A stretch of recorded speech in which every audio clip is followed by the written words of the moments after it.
Hello my dear students, आप सभी लोगों का राइस स्मार्ट यूट्यूब के इस प्लेटफॉर्म पर मैं के राहुल बहुत बहुत स्वागत करता हूँ। हम आज प्रैक्टिस करने जा रहे हैं कुछ बड़े ही इंपॉर्टेंट क्वेश्चंस बायोलॉजी के और केमिस्ट्री के। ठीक है, तो हमारा सेगमेंट ही है practice questions biology and chemistry. तो फटाफट से हम अपने सेगमेंट को स्टार्ट करते हैं और देखते हैं कि कौन से ऐसे इंपॉर्टेंट क्वेश्चंस हैं और उनके पीछे के कॉन्सेप्ट्स हम सबको समझेंगे। तो चलिए जी, पहला क्वेश्चन क्या है? Which of the following chemicals can be added for sweetening of food items at cooking temperature and does not provide calorie? देखिए, यहाँ दो चीज़ें हिंट के तौर पर हमारे सामने आ रही हैं। एक तो कुकिंग टेम्परेचर पर हमें वो स्वीटनर यूज करना है और डज नॉट प्रोवाइड कैलोरी। देखो यहाँ पर कहा following chemicals can be added for sweetening of food items. अब हमें मालूम है हमारे पास नेचुरल स्वीटनर्स भी हैं और आर्टिफिशियल स्वीटनर्स भी हैं, यानी प्राकृतिक मधुरक भी है और कृत्रिम मधुरक भी है। ठीक है, तो प्राकृतिक जैसे चीनी है, सुक्रोज, ग्लूकोज, फ्रक्टोज, ये सब है। तो अब लेकिन इनसे क्या होता है कि जो जितने भी प्राकृतिक मधुरक हैं, नेचुरल स्वीटनर्स हैं, लाइक सुक्रोज है, ग्लूकोज है, फ्रक्टोज है, जब हम इसका इंटेक करते हैं यानी इसे हम खाते हैं तो हमारे शरीर में कैलोरी मिलती है, ऊर्जा मिलती है कैलोरी के रूप में। तो अब ये लेकिन कह रहा है डज नॉट प्रोवाइड कैलोरी, मतलब इससे ये पता चला कि ये आर्टिफिशियल स्वीटनर यानी कृत्रिम मधुरक की बात कर रहा है, नेचुरल स्वीटनर की बात नहीं कर रहा। तो इसलिए ऑप्शन नंबर ए और ऑप्शन नंबर बी, जो कि दोनों हमारे नेचुरल स्वीटनर्स हैं, ये रूल्ड आउट हो गया, ये नहीं हो सकता। अब बात करें एस्पार्टम और सुक्रोलोज। जी हाँ, ये दोनों ही हमारे जो हैं आर्टिफिशियल स्वीटनर हैं, कृत्रिम मधुरक हैं। ठीक है, दोनों ही। तो अब इसमें हमारा आंसर क्या होगा? तो अब इसमें ये कह रहा है नेक्स्ट जो है ये वाला कुकिंग टेम्परेचर। तो एस्पार्टम जो है ये कुकिंग टेम्परेचर पर अनस्टेबल होता है। इसे जो यूज किया जाता है ये लो टेम्परेचर पर यूज किया जाता है, जैसे आइसक्रीम है, कोल्ड ड्रिंक्स है, कोल्ड फूड्स है ना, उनमें एस्पार्टम का इस्तेमाल किया जाता है और ये नॉर्मल स्वीटनर से 200 टाइम्स ज़्यादा मीठा होता है। और नेक्स्ट आपका तब सुक्रोलोज। तो सही आंसर हमारा इसमें क्या हो जाएगा? सुक्रोलोज, जो कुकिंग टेम्परेचर पर आसानी से यूज़ किया जा सकता है। मतलब आप इसको खीर बनाने में यूज़ कर सकते हैं, चाय बनाने में यूज़ कर सकते हैं।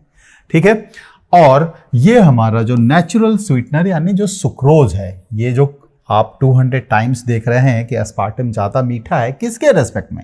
इस सुक्रोज के रेस्पेक्ट में। अगर सुक्रोलोज की बात करें जो देखने में और खाने में हमारा सुक्रोज के जैसा है, तो ये जो है ये हमारा 550 टाइम्स ज़्यादा मीठा होता है नॉर्मल चीनी के रेस्पेक्ट में। ठीक है, इस पर भी सवाल जवाब आते हैं। ओके जी, चलिए बढ़ते अपने अगले सवाल की तरफ। क्या है? विच of the following medicines is required against malaria? तो मलेरिया में भी हमें फीवर होता है, लेकिन खासियत क्या होती है कि जो मलेरियल फीवर होती है वो एक डेफिनेट टाइम इंटरवल के बाद रिपीट होता है, यानी एक निश्चित समय अवधि के बाद हमें बुखार आता है, तो ये मलेरिया का सिम्टम माना जाता है। दूसरा जो सिम्टम है वो ये कि जब ये बुखार आना शुरू होता है तो हमें बहुत ही ज़बरदस्त ठंड लगनी शुरू हो जाती है, एकदम कपकपी वाली ठंड लगती है। आपके ऊपर 2-4 रजाइयाँ डाल दी जाएं, कंबल डाल दिए जाएं, यानी कि ब्लैंकेट्स वगैरह डाल दी जाए, फिर भी ठंड नहीं जाती है।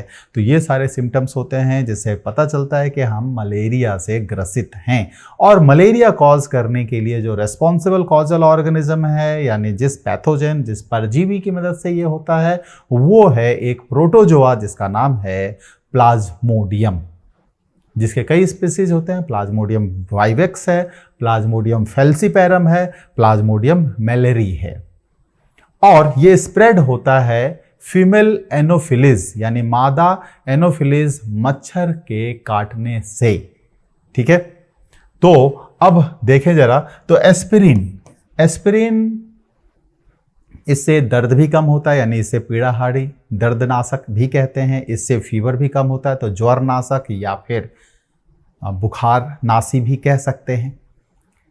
तीसरा, एस्पिरिन की मदद से हार्ट अटैक को प्रिवेंट किया जाता है, यानी हृदयाघात आने से इसको रोकने के लिए एस्पिरिन का इस्तेमाल किया जाता है। ये 3 जगहों पे इस्तेमाल कर सकते हैं। लेकिन ये जिस बुखार को ख़त्म करने के लिए यूज़ होता है वो मलेरियल फीवर यानी मलेरिया का बुखार नहीं होता है, वो दूसरे जो साधारण से बुखार होते हैं उसमें इस्तेमाल होता है, इसलिए ऑप्शन एस्पिरिन नहीं होगा। पेनिसिलिन एक एंटीबायोटिक है, तो एंटीबायोटिक डायरेक्टली किसी भी मेडिसिन किसी भी बीमारी में नहीं यूज़ किया जाता है। एंटीबायोटिक एक सपोर्ट सिस्टम की तरह काम करता है। ठीक है, क्लोरोक्विनोन या क्लोरोक्वीन ये हमारा सही आंसर है। पैरासीटामोल ये भी एक ज्वरनाशी है, यानी एंटीपायरेटिक है। दैट मीन्स ये फीवर रिड्यूस करता है, लेकिन ये नॉर्मल जो वायरल फीवर्स होते हैं ये उस पे काम करता है। जो मलेरियल फीवर है उस पे पैरासीटामोल का कोई एक्शन नहीं होता है। तो सही आंसर हमारा क्या हो गया? क्लोरोक्वीन या क्लोरोक्विनोन, जो भी लिखा हो मिले, जो कुनैन की दवा इसे हम कहते हैं, और ये कुनैन के पेड़ के छाल से बनाया जाता है। ठीक है, next, which one is a broad spectrum antibiotic? कौन सा एक विस्तृत स्पेक्ट्रम प्रतिजीवाणु है? अब देखिए, इस प्रतिजीवाणु यानी एंटीबायोटिक क्या होता है? बैक्टीरिया के ऊपर काम करता है। ये 2 ब्रॉड कैटेगरी में बांटे गए हैं। सबसे पहले तो एक बैक्टीरियोसाइडल जो जीवाणुओं को मार देगा, किल कर देगा, तो बैक्टीरियोसाइडल। दूसरा जो जीवाणुओं के वृद्धि को, उनके प्रजनन को रोक देता है। जितना बन गया है हमारे शरीर में ये जीवाणु उतने तो बने रहेंगे, लेकिन और उनकी संख्या में वृद्धि होने से ये रोक देते हैं। इनको कहा जाता है बैक्टीरियोस्टैटिक। तो 2 तरह के हो गए, बैक्टीरियोसाइडल जो किल करेगा, मार देगा, बैक्टीरियोस्टैटिक जो रोक के रखेगा, वृद्धि को मारेगा नहीं, लेकिन और उसकी संख्या के वृद्धि में रोक लगा देता है। ठीक है, तो इन एंटीबायोटिक्स का अब क्या होता है कि जिन जीवाणुओं के ऊपर एक्शन होता है, तो कुछ ऐसे एंटीबायोटिक्स होते हैं जो बहुत वैरायटी के जीवाणुओं के ऊपर, बैक्टीरिया के ऊपर अपना एक्शन दिखा सकते हैं। उन्हें ब्रॉड स्पेक्ट्रम एंटीबायोटिक कहा गया, जैसे कि क्लोराम्फेनिकोल है, ऑफ्लॉक्सासिन है। उसके बाद कुछ ऐसे हैं जो बड़े ही कम जीवाणुओं के ऊपर काम करते हैं, गिने चुने जीवाणुओं के ऊपर काम करते हैं, उनको कहा गया नैरो स्पेक्ट्रम एंटीबायोटिक। और कुछ ऐसे होते हैं जो बिल्कुल स्पेसिफिक होते हैं कि वो उसी जीवाणु के ऊपर काम करेगा, किसी और के ऊपर काम नहीं करेगा, उसे कहा गया लिमिटेड स्पेक्ट्रम एंटीबायोटिक। ठीक है, तो इसमें ये पूछा गया कि इसमें बताइए कि ब्रॉड स्पेक्ट्रम एंटीबायोटिक कौन सा है। तो आपको बता दूं कि एंटीबायोटिक एक ही यहाँ पर है, क्लोरोएम्फेनिकोल। बाकी के जो एग्जाम्पल्स है वो एंटीबायोटिक के अंदर आते भी नहीं है, जैसे पेनिसिलिन वगैरह, ये सब एंटीबायोटिक होता है। और अलेक्जेंडर फ्लेमिंग, इन्होंने 1929 में पेनिसिलियम नोटेटम से एक केमिकल, एक्सीडेंटली इनको एक केमिकल मिला, ये नहीं कहेंगे कि इन्होंने निकाला, एक्सीडेंटली, है ना, आकस्मिक दुर्घटनावश इनको एक ऐसा केमिकल का पता चला जो इस पेनिसिलियम नोटेटम, जो एक फंगस है, आपका फंगस यानी कि कवक है, इससे पता चला इनको, और उसका नाम इन्होंने रखा पेनिसिलिन, जिसके लिए 1945 में अलेक्जेंडर फ्लेमिंग को दिया गया नोबेल प्राइज। लेकिन ये नोबेल प्राइज इनको अकेले को नहीं दिया गया था, इन्हें H.W.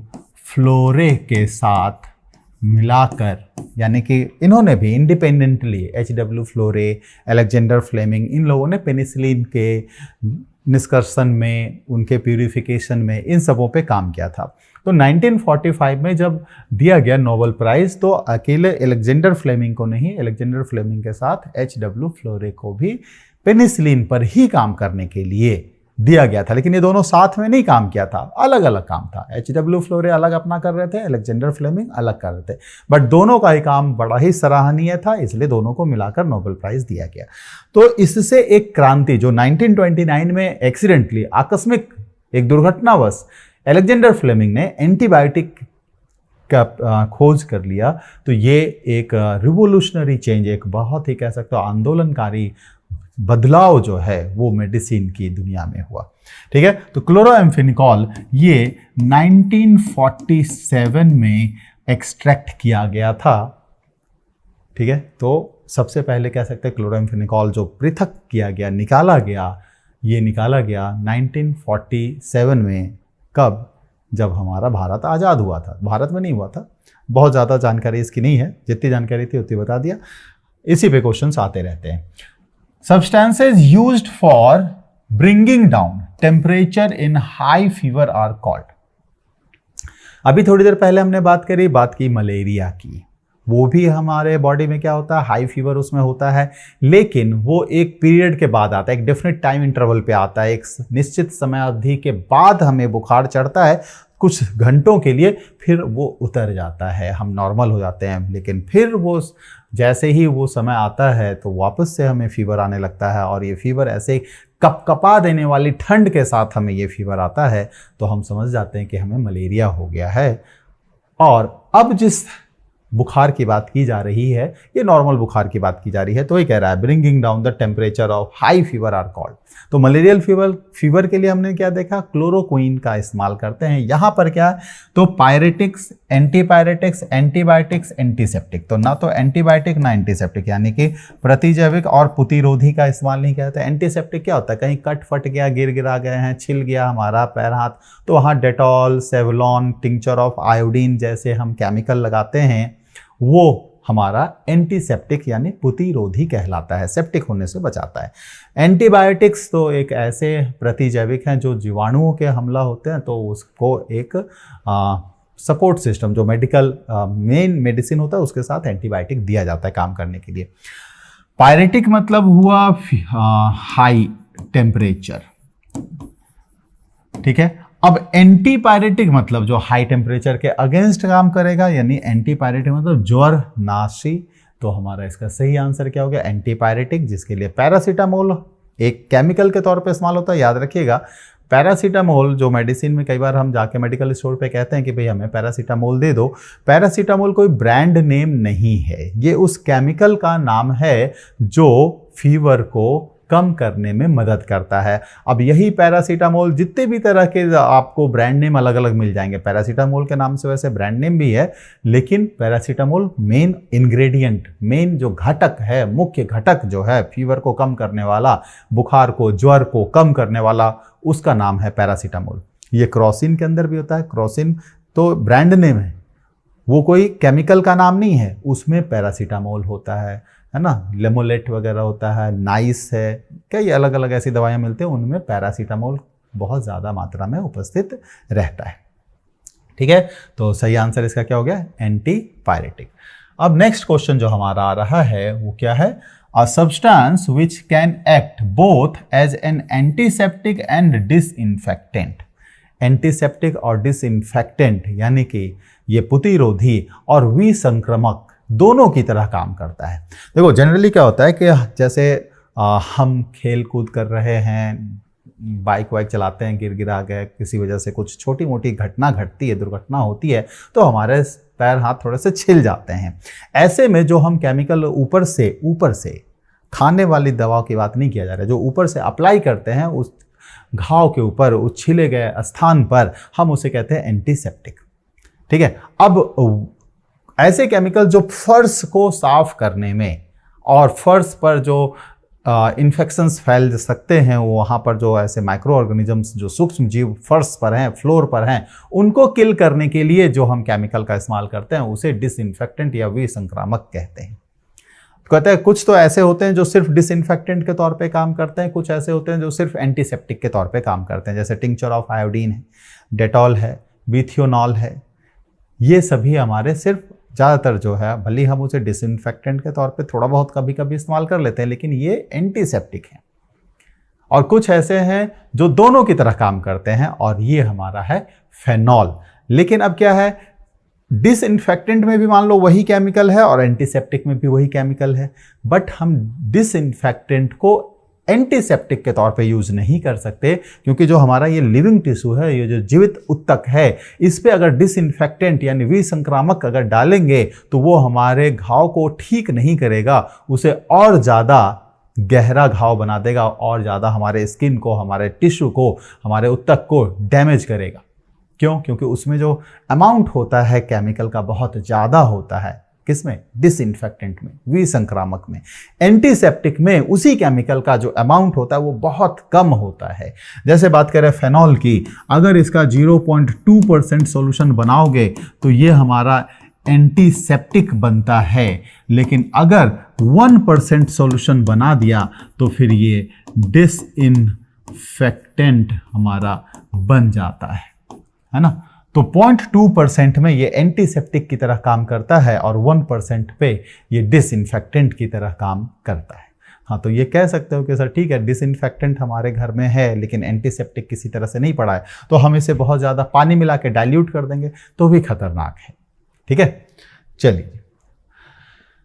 Penicillin was first discovered by, किसने डिस्कवर्ड किया था पेनिसिलिन की डिस्कवरी? वैसे तो एक्सीडेंटल डिस्कवरी हुई थी, लेकिन कैसे भी हुआ, नाम तो उनको, क्रेडिट तो उनको मिल ही गया। तो अभी अभी हमने देखा ये किसने किया था? अलेक्जेंडर फ्लेमिंग ने किया था, 1929 में किया था। नोबेल प्राइज इनको मिला, नोबेल प्राइज इनको मिला किस साल मिला? तो 1945 में मिला। और इसमें किसके साथ? तो along with H.W. फ्लोरे, है ना, इनके साथ कंबाइंडली दोनों ने पेनिसिलिन पे काम किया। अलग अलग जगहों पे अलग अलग काम किया, मिलकर काम नहीं किया, बट दोनों के काम बहुत ही इंपॉर्टेंट थे, इसलिए इन दोनों को मिलाकर दिया गया Nobel prize. What is the chemical name of vitamin B1? Vitamin B1 का केमिकल नेम क्या होगा? हमें मालूम है कि विटामिन बी को हम विटामिन बी कॉम्प्लेक्स कहते हैं, क्योंकि विटामिन बी कॉम्प्लेक्स में एक विटामिन नहीं होता, कई सारे होते हैं, जिसमें हमारा विटामिन B1 है, विटामिन B2 है, विटामिन B3 है, विटामिन B5 है, B4 नहीं होता है, विटामिन B6 है, विटामिन B7 है, विटामिन B9 है, अब यहाँ B8 भी नहीं होता है, और विटामिन B12 फिर आता है। तो इस तरह से हमारे पास टोटल कितने विटामिन बी के मेंबर्स हो गए? तो हमारे हो गए 8। ठीक है, तो इसमें विटामिन B7 को हम विटामिन H के नाम से भी जानते हैं, और इन सब का अपना अपना एक केमिकल नेम है। अब इनके केमिकल नेम के शॉर्ट ट्रिक्स को अगर याद करना चाहते हैं तो राइस स्मार्ट के शॉर्ट्स वीडियो वाले सेगमेंट में जाइए, वहाँ पर मैंने सभी तरह के विटामिन्स के लर्निंग का शॉर्ट ट्रिक आपको बताया है, उसको जाकर देखिए। ठीक है, थोड़ा सा मेहनत आप भी कीजिए, सर्च कीजिए, उस वीडियोज़ को देखिए, शॉर्ट ट्रिक्स से याद कीजिए। ये शॉर्ट ट्रिक्स बिल्कुल अलग है, डिफरेंट है, जो भी अभी तक नेट पे आप देखते आ रहे होंगे, पढ़ते आ रहे होंगे, उससे बिल्कुल अलग है। ठीक है, चलिए, तो विटामिन B1 का नाम हमारा होता है थायमीन। बाकी औरों के नाम की भी बात करेंगे, क्वेश्चन अभी आगे आएगा तो बाकी के नाम भी हमें पता चल जाएंगे। ठीक है, तो जब देखते हैं, जैसे what is the chemical name of vitamin B2, है ना, विटामिन B2। अब विटामिन B1 जिसको हम थायमीन कहते हैं, और उसकी कमी से जो बीमारी होती है उसे हम बेरी के नाम से जानते हैं, जिसमें क्या होता है, स्किन के ऊपर रैशेस, खुजली सी होती लगती है, लॉस ऑफ एपेटाइट यानी कि भूख कम लगने लगता है। तो थायमीन हमने देख लिया था। ठीक है, अब ये 3 ऑप्शन, इस 3 में से कौन सा ऑप्शन है? तो ये है राइबोफ्लेविन। ठीक है, तो राइबोफ्लेविन विटामिन B2 का नाम है। नियासिन जो है ये विटामिन B3 का नाम होता है। ठीक है, और विटामिन पायरिडॉक्सिन जो है ये अब विटामिन B6 का नाम होता है। तो इस तरह से सभी विटामिन का केमिकल नेम, जो यहाँ केमिकल नेम दिए गए थे, उन सब का आपने नाम याद कर लिया। Next, what is the chemical name of vitamin E? Vitamin E का केमिकल नेम क्या होगा बताइए। नीचे से ऊपर की तरफ बढ़ते हैं। कोलेकैल्सिफेरॉल। अब देखो, कैल्सीफेरॉल टर्म जहां होगा ये विटामिन डी को रिप्रेजेंट कर रहा होगा, इतना तो पता है। कैल्सीफेरॉल का केमिकल नेम, विटामिन डी का केमिकल नेम कैल्सीफेरॉल होता है। अब 2 तरह हो गया, इर्गोकैल्सीफेरॉल और कोलेकैल्सीफेरॉल। तो कोलेकैल्सीफेरॉल विटामिन D3 और इर्गोकैल्सीफेरॉल विटामिन D2 की बात करता है। ठीक है, तो विटामिन D2 और ये है विटामिन D3। अब टोकोफेरॉल ये है आपका विटामिन E और फाइलोक्विनोन ये है आपका विटामिन K। ठीक, तो हमारा सही आंसर इसमें क्या हो गया? टोकोफेरॉल। ओके जी, नेक्स्ट क्या है? Disease caused due to deficiency of vitamin A is. Vitamin A की कमी से जो बीमारी हमारे अंदर होती है हम उसे क्या नाम देंगे? विटामिन ए की कमी से होने वाली बीमारी को हम क्या कहेंगे? क्या ये जेरोफ्थैल्मिया है ना? जेरोफ्थैल्मिया में मतलब क्या होता है? हमारा जो कॉर्निया होता है आँख के ऊपर का एक लेयर, और आई डोनेशन, जब नेत्र दान हम करते हैं तो हमारे आँख का सिर्फ ऊपर वाला ये कॉर्निया का हिस्सा ही दान दिया जाता है, बाकी का सारा आँख, बाउल्स, ये सब हमारे शरीर में ही उपस्थित रहते हैं। यानी अगर किसी ने नेत्र दान किया है और उसके आँख निकाले गए हैं तो इसका मतलब ये नहीं कि वहाँ गड्ढा आपको दिखाई देगा, बिल्कुल भी नहीं। ऊपर से एक पतला सा इनविजिबल सा लेयर होता है कॉर्निया का, उसको निकाल लिया जाता है, वही फिर दूसरे के आँखों में लगा दिया जाता है। हम जो कॉन्टैक्ट लेंस लगाते हैं, ये कॉन्टैक्ट लेंस कॉर्निया के ऊपर ही लगाया जाता है। ठीक है, तो जेरोफ्थैल्मिया में क्या होता है? हमारा कॉर्निया बहुत हार्ड हो जाता है। तो अब देखोगे आंखों में देखो नमी बनी रहती है। ठीक है, एक तो आंखों की नमी हो जाती है, ये कब? जब किसी वजह से हमारा दिल दुखता है तो आंखों में आंसू से आ जाती है, तो कहते हैं ना आंखों में नमी आ गई। खैर, तो पानी सा एक लेयर हमेशा आंखों में रहता है और उसे वाइप आउट करने का, उस पानी के लेयर को पूरे आंख में फैलाने का काम जो है ये हमारा आईलिड करता है। अपर आईलिड और लोअर आईलिड। लोअर आईलिड यानी नीचे के आंख का जो है झिल्ली वो तो फिक्स रहता है अपनी जगह से, ऊपर से जो ये आईलिड है वो मूव करता रहता है। पक्षियों में इसका उल्टा होता है, उसका नीचे वाला मेम्ब्रेन यानी नीचे वाला आईलिड मूव करता है, ऊपर वाला आईलिड फिक्स होता है। इसके अलावा इन पक्षियों में और जो जलीय जीव होते हैं उनमें एक और एडिशनल झिल्ली होती है जिसे हम कहते हैं निक्टिटेटिंग मेम्ब्रेन, क्योंकि जब वो पानी में तैरते हैं या आसमान में उड़ते हैं तो वो निक्टिटेटिंग मेम्ब्रेन जो है एक ट्रांसपेरेंट सी झिल्ली, जैसे आप चश्मा पहन लेते हैं ना, या हेलमेट लगा लेते हैं बाइक चलाते समय, या हम चश्मा से पहन लेते हैं साइकिल वगैरह चलाते समय, तो डस्ट से, धूल कणों से ये हमें बचाता है। वैसा ही वो एक प्राकृतिक चश्मा कह सकते हो इन जलीय जीवों को और पक्षियों को दिया गया है भगवान के द्वारा, कि वो उस निक्टिटेटिंग मेम्ब्रेन की मदद से उनके आंखों में डस्ट वगैरह, धूल कण वगैरह नहीं जाते हैं। नाइट ब्लाइंडनेस यानी रतौंधी, तो जेरोफ्थैल्मिया यानी कॉर्निया का हार्ड हो जाना, सख्त हो जाना, ये भी विटामिन ए की कमी से होता है। नाइट ब्लाइंडनेस यानी रातों का अंधापन, रात का अंधापन यानी सूरज के ढलते हमें दिखना बंद हो जाता है। तो ये दोनों ही बीमारियां जो होती है विटामिन ए की कमी के कारण होती है। Very good. नेक्स्ट है क्या? Which is the leading cause of blindness in children world wide, है ना? एक आपने कंप्यूटर में पढ़ा था ना www, तो www का फुल फॉर्म क्या होता है? वर्ल्ड वाइड वेव, है ना? World wide wave. चलो, वर्ल्ड वाइड यहाँ लिखा था तो बता दिया। जो हम वेब एड्रेस टाइप करते हैं ना, www लिखते हैं, तो फुल फॉर्म क्या होता है? World wide wave.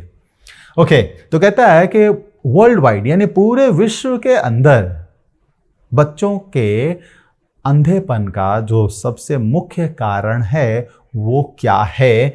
क्या ग्लूकोमा है, यानी कि एक तरह से कह लो कि आंखों में एक सफ़ेद सा एक परत छा जाता है। कैटरेक्ट, मोतियाबिंद, ये भी उसी का एक हिस्सा होता है। कलर ब्लाइंडनेस यानी कि हम किसी पर्टिकुलर कलर को नहीं देख पाएंगे, है ना? कुछ ऐसा होता है तो हम पर्टिकुलर एक कलर नहीं देख पाते, तो इसको हम रंग अंधता या वर्णांधता के नाम से जानते हैं। या विटामिन ए की डेफिशिएंसी, तो बिल्कुल सही, विटामिन ए की कमी की वजह से विश्व के बहुत सारे बच्चे ऐसे हैं जो अंधेपन का शिकार हो रहे हैं। Next, the kingdom Protista is primarily made up of organisms that are.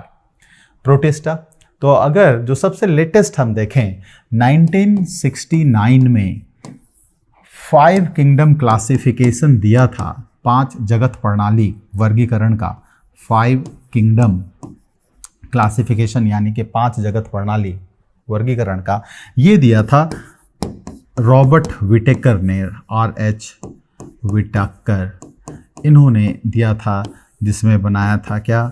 Monera protista fungi, Plantae और एनिमेलिया। ठीक है, तो ये 5 हिस्से बनाए थे। इसमें मोनेरा हमारा प्रोकैरियोट्स था, बाकी ये सारे हमारे यूकैरियोट्स हैं। तो किस तरह के इसमें हैं, तो प्रोकैरियोट्स वाले ऑप्शन इन्हें तो हटा दो, तो हो गया क्या 50-50, कौन बनेगा करोड़पति में जैसा होता है ना भाई। 2 ऑप्शन हट गए कि मोनेरा हमारा सिर्फ प्रोकैरियोटिक ऑर्गेनिज्म इसमें होते हैं, प्रोटिस्टा में यूकैरियोटिक ऑर्गेनिजम्स होते हैं, तो यूकैरियोटिक वाला होगा। अब सिंगल सेल या मल्टीपल सेल, तो यहाँ पर ये मल्टी यहाँ से शुरू होता है, इसमें हमारा सिंगल होता है, तो इसका मतलब सही आंसर हमारा क्या हो गया, a eukaryotic and single celled organism, यानी ये यूकैरियोटिक होंगे और इसमें एक कोशिकीय जीव होंगे। यूकैरियोटिक मतलब जिसके न्यूक्लियस के अराउंड, जिसके केंद्रक के चारों तरफ एक बिल्कुल सही स्थिति वाला, देखने वाला केंद्रक मेम्ब्रेन उपस्थित होता है, न्यूक्लियर मेम्ब्रेन उपस्थित होता है, यानी केंद्रक झिल्ली उपस्थित होती है। प्रोकैरियोट्स में ये केंद्रक झिल्ली की अनुपस्थिति होती है। फिर बात करें प्रोकैरियोट्स में, ना तो माइटोकॉन्ड्रिया होता है, ना एंडोप्लाज्मिक रेटिकुलम होता है, ना क्लोरोप्लास्ट होता है, ना लाइसोसोम्स होता है, ऐसे कोशिकांगों की अनुपस्थिति होती है। लेकिन यही हम यूकैरियोट्स की बात करें तो उसमें ये सारे कोशिकांग उपस्थित होते हैं। तो अगर हम देखें राइबोसोम्स, तो राइबोसोम्स प्रोकैरियोट्स में भी होते हैं और यूकैरियोट्स में भी होते हैं, लेकिन प्रोकैरियोट्स में जो राइबोसोम्स होते हैं वो 70S टाइप का होता है और यूकैरियोट्स में 80S टाइप का होता है। तो ये कुछ डिफरेंसेज हैं, अंतर हैं प्रोकैरियोट्स और यूकैरियोट्स के बीच में। Which of the following is a living fossil? Living fossil यानी जीवित जीवाश्म किसे कहते हैं। देखिए, इस लिविंग फॉसिल का कॉन्सेप्ट का मतलब ये है, या जीवित जीवाश्म, क्योंकि देखो जीवाश्म का मतलब होता है कि जो वर्षों पहले मर गया, जमीन के अंदर दब गया, अब उसका कोई अंश, कोई अवशेष मिला है, तो हम उसे जीवाश्म का नाम देते हैं कि उस जीव का एक अंश हमें अभी मिला है जो शायद हजारों करोड़ों लाखों साल पहले रहते थे। तो जीवित जीवाश्म कहने का मतलब क्या होता है तो कहता है कि एक ऐसा फैमिली, एक ऐसा परिवार जिसके अंदर बहुत सारे सदस्य थे, अब उसके ज़्यादातर सदस्य जो हैं वो जीवाश्म में परिवर्तित हो गए हैं, फॉसिलाइज हो गए हैं, लेकिन उसके कुछ एक गिने चुने इक्का दुक्का जो सदस्य हैं वो अभी भी जीवित हैं, पृथ्वी पर अभी भी पाए जा रहे हैं। तो फिर उसी को जीवित जीवाश्म के तौर पे कहा जाता है कि भाई इनके बाकी के सभी लोग तो गए, बस यही एक दो है जो बचा हुआ है, जो उनकी याद दिला रहा है, तो हम उसे जीवित जीवाश्म के तौर पे जानते हैं। तो यहाँ आपके पास जो 4 ऑप्शन है, से बहुत सारे जीवित जीवाश्म है, लेकिन जो ऑप्शन है हम इसकी बात करें तो सेड्रस है, पाइनस है, सिलेजिनेला है और साइकस है। तो इसमें सिलेजिनेला जो आपका है ये टेरिडोफाइट है, टेरिडोफाइटा के अंदर आता है। ठीक है, प्लांटी को फिर 5 भागों में बांटा जाता है, जिस मतलब 2 मेजर पार्ट कह लो, पहले क्रिप्टोगेम्स में और फेनोरोगेम्स में। ठीक है, क्रिप्टोगेम्स जिसके सेक्स ऑर्गन्स जो होते हैं, उनके जननांग जो होते हैं वो छिपे हुए होते हैं, और फेनोरोगेम्स जिसमें सेक्स ऑर्गन्स यानी उनके जो जननांग हैं वो दिखते हैं। तो क्रिप्टोगेम्स और फेनोरोगेम्स, क्रिप्टोगेम्स के अंदर आ जाता है थैलोफाइटा, ब्रायोफाइटा, टेरिडोफाइटा। फेनोरोगेम्स के अंदर आता है जिम्नोस्पर्म, एंजियोस्पर्म। इस तरह से 5 डिवीजन में बांटा गया है। तो टेरिडोफाइटा, अब ये जो ए, बी और डी है ये सभी हमारे आते हैं जिम्नोस्पर्म्स के अंदर। जिम्नोस्पर्म्स जिसमें फूल नहीं होते, फल नहीं होते, सिर्फ इसमें बीज होता है। क्योंकि फल नहीं है तो बीज जो है फल के अंदर नहीं है, फल होता तब तो अंदर होता। तो यूं ही खुले में बीज हमें दिखता रहता है पेड़ों के ऊपर लगा हुआ, इसलिए इसे हम कहते हैं नग्न बीज या अनावृत बीजी। जिम्नोस्पर्म को क्या कह सकते हैं, अनावृत। अनावृत मतलब जिसने कोई आवरण नहीं पहन रखा, जिसपे कोई कवर नहीं है। ठीक है, तो इसमें साइकस हमारा जो है ये है जीवित जीवाश्म के तौर पे। साइकस के पौधे से हमें जो है वो सैगो भी मिलता है, जिसे साबूदाना कहते हैं, और बहुत कम स्टार्च के साथ वो साबूदाना उपस्थित होता है। तो ऐसे रोगी जिनको पेट की बीमारी होती है उनको साइकस पौधे से जो बीज मिलता है, जिसे हम सैगो कहते हैं या हिंदी में साबूदाना कहते हैं, इसे खिलाया जाता है। ठीक है, चलिए जी, नेक्स्ट क्या है, the process involving heating of rubber with sulphur is called. ठीक है, तो ये रबर अब दो तरह का होता है, एक आपका होता है नेचुरल यानी कि प्राकृतिक रबर, और दूसरा होता है आर्टिफिशियल यानी कि कृत्रिम रबर, है ना, सिंथेटिक कह लो, आर्टिफिशियल या सिंथेटिक जो भी कह लो। ठीक है, तो ये जिस रबर की बात कर रहा है ये हमारा नेचुरल रबर की बात कर रहा है। ठीक है, नेचुरल रबर को हम सल्फर के साथ मिलाकर हीट करते हैं, क्योंकि नेचुरल रबर बड़ा ही सॉफ्ट होता है, ऑयल के साथ यानी तेल में वो घुल जाता है, तो उसमें ऐसी प्रकृति नहीं होती, ऐसे गुण नहीं होते कि हम उसका इस्तेमाल अपने दैनिक जीवन में किसी रूप में कर पाएं। इसलिए उसको थोड़ा सा कठोर बनाया जाता है, हार्ड बनाया जाता है। इसके लिए सल्फर की क्रॉस लिंकिंग करवाई जाती है नेचुरल रबर में, प्राकृतिक रबर में, जिससे कि अब वो हार्ड हो जाता है, ऑयल रेसिस्टेंट हो जाता है, यानी अगर वो diesel, petrol, kerosene, Mobil oil इन सबों के संपर्क में अगर आएगा तो वो गलेगा नहीं। ठीक है, तो इस तरह से हम क्या कहते हैं, तो इस प्रोसेस को कहते हैं वल्कनाइजेशन यानी वल्कनीकरण।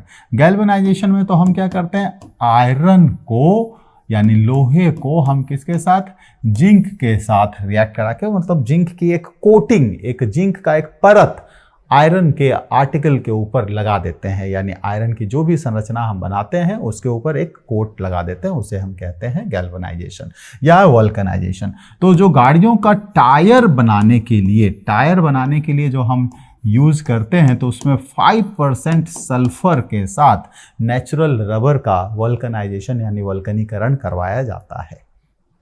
ठीक है, चलिए जी, polymer used in bullet proof glass is, कौन सा पॉलीमर बुलेट प्रूफ ग्लास बनाने के लिए यूज किया जाता है। और आपको बता दूं, वही पॉलीमर हार्ड टाइप के कॉन्टैक्ट लेंस को भी बनाने के लिए यूज किया जाता है। अब तो दूसरे उसका सब्स्टिट्यूट ढूंढ लिया गया है, जिससे सॉफ्ट कॉन्टैक्ट लेंस बनने लग गए हैं, पहले हार्ड कॉन्टैक्ट लेंस होते थे। तो क्या है ये, PMMA है, लेक्सन है, नॉर्मैक्स है या केवलार है। तो पॉलीमिथाइल मेथाक्राइलोनाइट्राइल या एक्राइलेट जो भी कह लीजिए, तो पॉलीमर जो बुलेट प्रूफ ग्लास बनाने के लिए यूज होता है तो वो हमारा क्या हो गया, तो ये है लेक्सान। बुलेट प्रूफ जैकेट बनाने के लिए जब इस्तेमाल करते हैं, एक ऐसा फैब्रिक जिसका इस्तेमाल बुलेट प्रूफ जैकेट्स वगैरह बनाने के लिए, तो वो है Kevlar. Next, plexi glass is a commercial name of, plexi glass किसका कमर्शियल नेम है, ग्लिप्टल का, पॉली एक्राइलोनाइट्राइल पेन का, पॉलीमिथाइल मेथा एक्राइलेट यानी PMMA का, पॉली इथाइल एक्राइलेट किसका कमर्शियल नेम है या किसका एक और नाम है। प्लेक्सी ग्लास जिसकी बात हम बताएं आपको कि जो एरोप्लेन्स होते हैं उसके जो विंडो ग्लास बनी होती है वो इस प्लेक्सी ग्लासेस की बनाई गई होती हैं। जो राइट मतलब वो नहीं RIGST, जो कहीं दंगा फसाद होता है ना, वो जो राइट हो जाता है, तो वो जो राइट होता है या दंगा होता है, उस दंगाग्रस्त इलाके में जब पुलिस पहुंचती है, जैसे अभी देखो मणिपुर के अंदर अनफॉर्चुनेटली यानी दुर्भाग्यवश ऐसी सिचुएशन बन रही है कि वहाँ पर भी ऐसा हो रहा है। पश्चिम बंगाल के अंदर भी अभी देखो कुछ कुछ जगहों पर इस तरह से दंगे फसाद हो रहे हैं। तो वहाँ जो पुलिस पहुँचती है तो उनकी जो गाड़ियाँ होती हैं, उन गाड़ियों के जो कांच हैं, चाहे वो विंड स्क्रीन हो या कोई सा भी ऐसा हो, वो भी प्लेक्सी ग्लासेस की बनाई जाती हैं। ये ट्रांसपेरेंट होता है, बहुत ही मजबूत होता है, और वो कांच की तरह का टूटने पर शार्प नहीं होता, यानी उसके एजेस यानी उसके किनारे इतने तीखे नहीं होते कि कहीं वो हमारे लिए नुकसानदायक ना हो जाए। ठीक है, तो ये प्लेक्सी ग्लासेस यहाँ पर इन काफ़ी सारी चीज़ों पर इस्तेमाल होता है। तो ये क्या है हमारा, तो ये है हमारा PMMA पॉलीमिथाइल मेथा एक्राइलेट, और इसी का इस्तेमाल हार्ड कॉन्टैक्ट लेंस बनाने के लिए किया जाता है। और हेमा इसका इस्तेमाल सॉफ्ट कॉन्टैक्ट लेंस बनाने के लिए किया जाता है, सॉफ्ट कॉन्टैक्ट लेंसेज बनाने के लिए किया जाता है। ठीक है, अब फुल फॉर्म, चलिए आपको ये मैंने दिया होमवर्क कि हेमा का फुल फॉर्म क्या है, ये बताइएगा कमेंट बॉक्स में। अगला सवाल हमारा क्या है, common name of a compound CaOCl2 क्या है, कॉमन नेम है ना। केमिकल नेम की बात करें अगर तो हम इसे कहते हैं कैल्शियम हाइपोक्लोराइड, ठीक है, या कैल्शियम ऑक्सीक्लोराइड भी कभी कभी मिलता है, बट कैल्शियम हाइपोक्लोराइड। अब इसका इस्तेमाल जो है वो चीजों को रंगहीन बनाने के लिए किया जाता है, यानी कलर्ड सब्सटेंस को कलरलेस बनाने के लिए किया जाता है, रंग वाले को रंगहीन बनाने के लिए किया जाता है। अब तो कुछ हिंट मिल गया, आप बता सकते हो कि क्या है ना। तो इसी को हम क्या कहते हैं, ब्लीच करना। तो ये क्या है, ब्लीचिंग पाउडर, है ना। वॉशिंग सोडा की बात करें तो वॉशिंग सोडा हमारा क्या होता है, Na2CO3.10H2O होता है। .10H2O अगर मान लो कभी पूछा गया क्वेश्चन में कि वॉशिंग सोडा का फॉर्मूला बताइए और सिर्फ Na2CO3 दिया हुआ है तो वो से भी हम सही मान के चलेंगे। बेकिंग सोडा की बात करें तो बेकिंग सोडा हमारा होता है NaHCO3 यानी सोडियम हाइड्रोजन कार्बोनेट या सोडियम बाइकार्बोनेट। बात करें जिप्सम की तो जिप्सम हमारा होता है CaSO4.2H2O यानी कैल्शियम सल्फेट, जिसके साथ 2 मॉलिक्यूल वाटर ऑफ क्रिस्टलाइजेशन लगा हुआ होता है।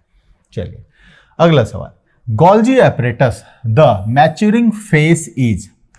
गोल्जी एपरेटस क्या होता है, आपका इधर न्यूक्लियस की तरफ या एंडोप्लाज्मिक रेटिकुलम की तरफ एक रचना होती है ना, वहाँ से ये थोड़ा सा धीरे धीरे ऐसे बड़ा होने लगता है, फिर फाइनली और बड़ा होने लगता है, और फिर फाइनली जो आता है वो इस तरह का स्ट्रक्चर हमारा बन के आ जाता है, ठीक है, ऐसा। तो आप ये कह लो ये आपका फॉर्मिंग फेस है, यानी कि निर्माणकारी सतह है, फॉर्मिंग फेस है, निर्माणकारी है, ठीक है। और ये कहलाता है सिस, और ये आपका मैच्योरिंग फेस है यानी परिपक्व सतह है, परिपक्व सतह। इसका जो है वो बनावट हमारा कॉनकेव लेंस के जैसा लगता है, तो ये हमारा कॉनकेव नेचर का होता है जो मैच्योरिंग फेस है। तो सही आंसर हमारा क्या हो गया, कॉनकेव या अवतल। चलिए जी, which of the following is more reactive than copper. इनमें से कौन सा ऐसा तत्व है जो कॉपर से ज़्यादा रिएक्टिव है यानी कि अभिक्रियाशील है। इसके लिए हमें याद रखना पड़ेगा अभिक्रियाशीलता श्रेणी, रिएक्टिविटी सीरीज, जिसमें कि हमने मेटल्स को उसके घटते हुए अभिक्रियाशीलता के आधार पर अरेंज किया है, यानी डिक्रीजिंग ऑर्डर पर अरेंज किया गया है। तो उसमें आपको ये बताया था पोसोकल मगल्लू जी, पोसोकल मगलू जी, लोहा लेने, है ना, लोहा, इसको भी ऐसे ही अंग्रेजी में ही लिख दो, जब सारे अंग्रेजी में लिख रहे हैं तो लोहा लेने हिडकॉप गए पर मिला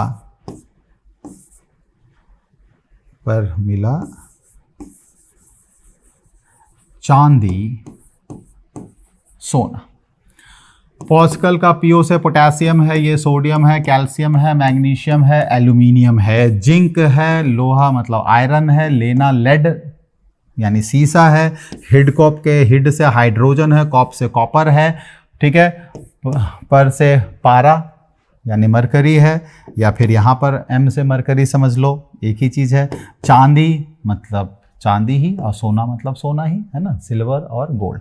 तो हम क्या देख रहे हैं, कॉपर यहाँ है, कॉपर से ऊपर ये रहा जिंक, बाकी ये पारा, चांदी, सोना, तो ये आपका जस्ता, चांदी, प्लैटिनम भी इससे कम रिएक्टिव होता है। तो कॉपर से ज़्यादा रिएक्टिव हमारा कौन यहाँ पर दिखा, जिंक, यानी कि जस्ता जो है वो हमारा ज़्यादा रिएक्टिव यहाँ पर होगा।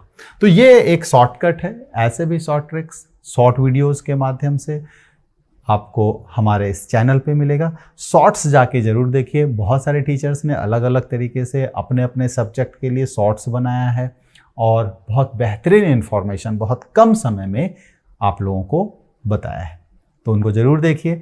इससे ये होगा कि एक बहुत बड़ा टॉपिक आपका बहुत छोटे से भाग में अच्छे से कंप्लीट हो जाएगा और आप बहुत सारे क्वेश्चन का आंसर बहुत कम पढ़कर आसानी से कर पाएंगे। तो उन शॉर्ट्स को ज़रूर देखिएगा और हमारे साथ इस पूरे सेशन में बने रहने के लिए आपका बहुत बहुत धन्यवाद। आगे और भी ऐसे ही इंफॉर्मेटिव वीडियोज़ के साथ और बहुत सारे इंटरेस्टिंग क्वेश्चंस के साथ मैं आपसे मिलता रहूँगा। तो हमारे चैनल को फटाफट से सब्सक्राइब कीजिए। हमारे इस सेशन को अगर लाइक नहीं किया है होगा तो लाइक कर दीजिए, दोस्तों के साथ शेयर कर लीजिए, ताकि खुशियाँ और ज्ञान तो बांटने से बढ़ती रहती है। तो मिलते हैं अगले क्लास में आपके साथ कुछ और इन्फॉर्मेशन, कुछ और ज्ञान की बातों के साथ। लेकिन ज्ञान किसकी? विज्ञान के ज्ञान की बातों के साथ मिलेंगे। तब तक के लिए आप अपना ख्याल रखिए, पढ़ते रहिए, मस्त रहिए, व्यस्त रहिए। नमस्कार।